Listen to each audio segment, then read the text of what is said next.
More areas are placed under tropical cyclone wind signals as Typhoon Pepito continues to rapidly intensify. Based on Pag-asa's 5 p.m. bulletin on Friday, November 15, Pepito was last spotted 465 kilometers east of Giwan, eastern Samar, carrying maximum sustained winds of 150 kilometers per hour near the center and gustiness of up to 185 kilometers per hour. According to Pag-asa, rapid intensification is declared when a tropical cyclone's maximum sustained winds increase by more than 65 kilometers per hour within 24 hours. Pepito is expected to continue to rapidly intensify from Friday through Saturday, November 16 and may reach super typhoon category prior to its landfall Saturday evening or on Sunday early morning, November 17. Signal number 2 is raised over the eastern portion of northern Samar, the northern portion of eastern Samar, and the northeastern portion of Samar, where residents should brace for minor to moderate impacts from gale force winds. Meanwhile, 14 areas in Luzon and Visayas are under signal number 1, where strong winds may bring minimal to minor threat to life and property. Pag-asa says the highest wind signal which may be hoisted during the occurrence of Pepito is signal number 5. Moderate to heavy rains are forecast over northern Samar, eastern Samar, and Sorsogon from Friday to Saturday afternoon. Pag-asa says Pepito is more likely to make landfall in the vicinity of Catanduanes Saturday evening or on Sunday early morning. However, landfall scenarios over the eastern coast of Camarines Sur, Albay, or Sorsogon from Saturday evening to Sunday morning are not ruled out.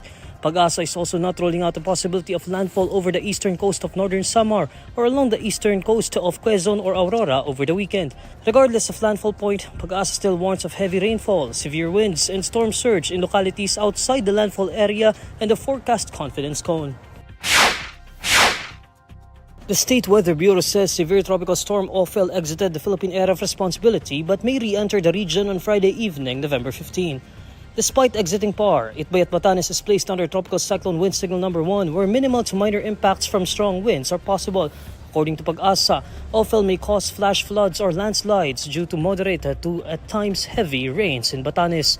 In its 5 p.m. bulletin on Friday, Pag-asa says it last spotted Ofel 205 kilometers west-northwest of Itbay at Batanes, packing maximum sustained winds of 100 kilometers per hour near the center and gustiness of up to 125 kilometers per hour. It was moving north-northwestward at 15 kilometers per hour. Pag-asa forecasts Ofel to the curve towards the sea southwest of Taiwan on Friday evening to Saturday early morning, November 16.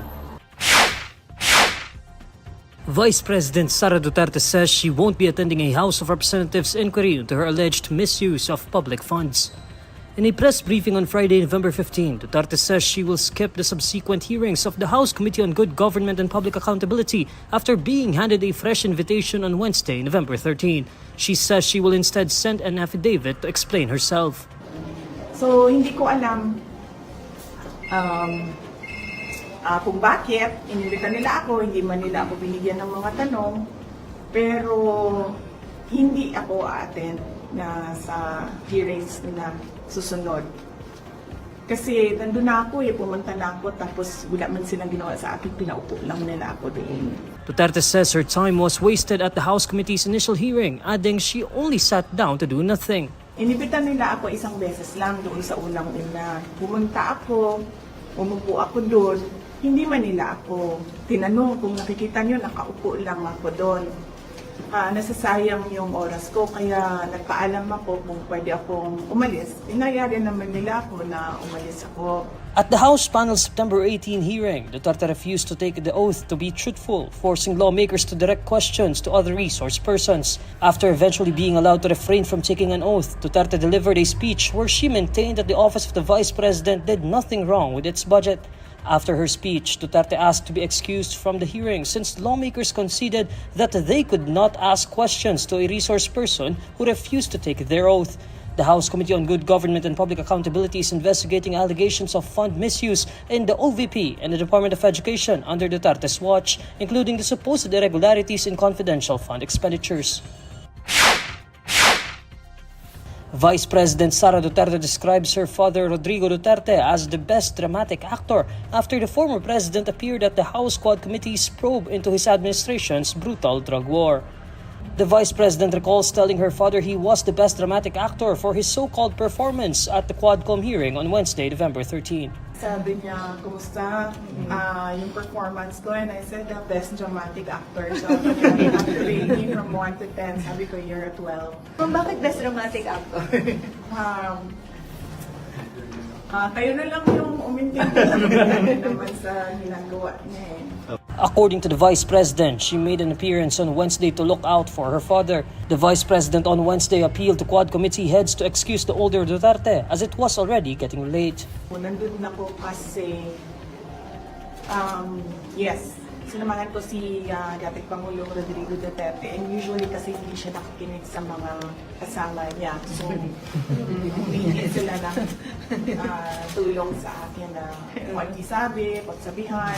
Simula yung araw niya, 6 a.m. and mga around 10:30 p.m. na ata yun. Sinabi nung ayun na baka low blood sugar na. So, ay hindi ko makain. So, nagpaalam ako na i-excuse na lang siya but ayaw niya. Pero naniwala naman siya nung sinabihan namin siya na kumain na muna siya. Former President Rodrigo Duterte attended a Quad Committee hearing after being invited numerous times to shed light on the alleged human rights violations in his drug war. The Duterte administration reported that more than 6,000 people were killed during his term from 2016 to 2022, but human rights groups believe the number of deaths could be as high as 30,000. The Armed Forces of the Philippines says it recently conducted the regular rotation and resupply mission for personnel stationed at BRP Sierra Madre in Ayungin Shoal. According to the AFP, the Philippine Coast Guard supported the resupply mission, which was completed on Thursday, November 14, with no untoward incidents. The AFP says it continues to uphold its mandate of safeguarding Philippine sovereignty and ensuring the welfare of its troops in the West Philippine Sea. No other details about the resupply mission on Thursday were provided. BRP Sierra Madre has been grounded in Ayungin Shoal since 1999 to serve as one of the Philippine military outposts in the West Philippine Sea. China's Coast Guard, backed by its maritime militia, have used blocking maneuvers and water cannons against Filipino supply boats and PCG vessels over the years. In one of the most violent confrontations, China Coast Guard personnel armed with axes and knives blocked Filipino ships on a resupply mission on June 17. Chinese forces also rammed, punctured, boarded, and towed the Philippine vessels. In July, the Department of Foreign Affairs said an understanding between Philippine and Chinese officials was reached to prevent a repeat of the June 17 attack by the China Coast Guard in which a Philippine Navy sailor lost a finger. Ayungin Shoal lies about 200 kilometers from the western island of Palawan and more than 1,000 kilometers from China's nearest major landmass, Hainan Island. The Metropolitan Manila Development Authority is studying a ban that will prevent persons from standing in parking slots to supposedly reserve them. This comes after a video circulated on social media about a woman standing to reserve a parking slot in a Las Piñas cemetery, which another woman pushed to make way for a vehicle. In a press briefing on Thursday, November 14, MMDA Chairman Don Artes says this practice can lead to people hurting each other, citing another video abroad where a vehicle ran over a person standing in a parking slot. Nung tinignan namin yung pong comments doon sa video na kung saan, although it happened abroad, na sinagasaan noong sasakyan yung tao na nagre-reserve, tuwang-tuwa yung reaksyon ng mga tao eh.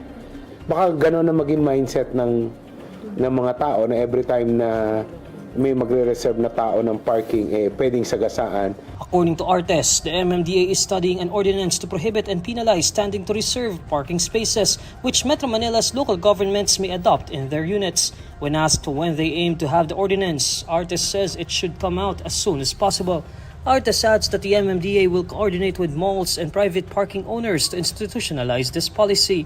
A similar measure was recently filed in the House of Representatives, proposing to task the Land Transportation Office to penalize people for reserving parking slots by standing in empty spaces. Akbayan Party List Representative Percy Valsendanya filed House Bill number 11076, or the draft a Mindful Parking Act, which penalizes such acts with fines and the revocation of the driver's license.